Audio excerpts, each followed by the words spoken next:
Potato உங்களுக்கு ரொம்ப பிடிக்கும்னா கண்டிப்பாக இந்த ரெசிபியை ட்ரை பண்ணி பாருங்கள். நான் ஃபஸ்ட் டைம் ட்ரை பண்ணேன். டேஸ்ட்டு சூப்பராக இருந்துச்சு. கருவேப்பிலை பொட்டேட்டோ ஃப்ரை இது எல்லா ரைஸ்க்குமே சூப்பராக இருக்கும். வாங்க எப்படி பண்ணு வீடியோக்குள்ளே பார்த்துடலாம்.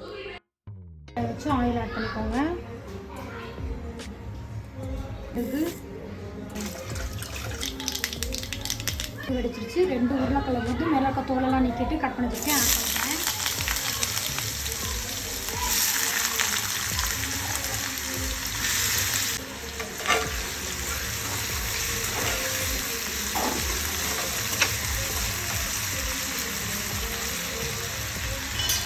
உப்பு, கொஞ்சமாக பெருங்காயத்தூள்,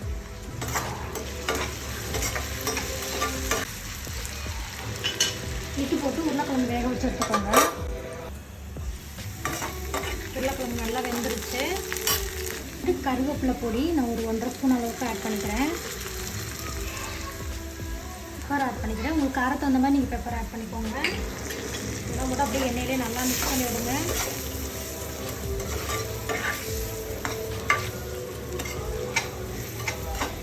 ஒரு 1 மினிட் மட்டும் நல்லா அப்படியே எண்ணெயிலே வறுத்துக்கோங்க.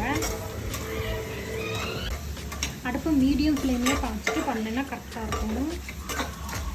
இது தயிர் சாதம், சாம்பார் சாதம், வெரைட்டி ரைஸ்க்கு எல்லாத்துக்குமே சூப்பராக இருக்கும். என்னோட கருவேப்பிலை பொட்டேட்டோ ஃப்ரை ரெடி ஆயிடுச்சு. கண்டிப்பாக அந்த ரெசிபியை ட்ரை பண்ணி பாருங்கள். செம்ம டேஸ்ட்டாக இருக்கும்.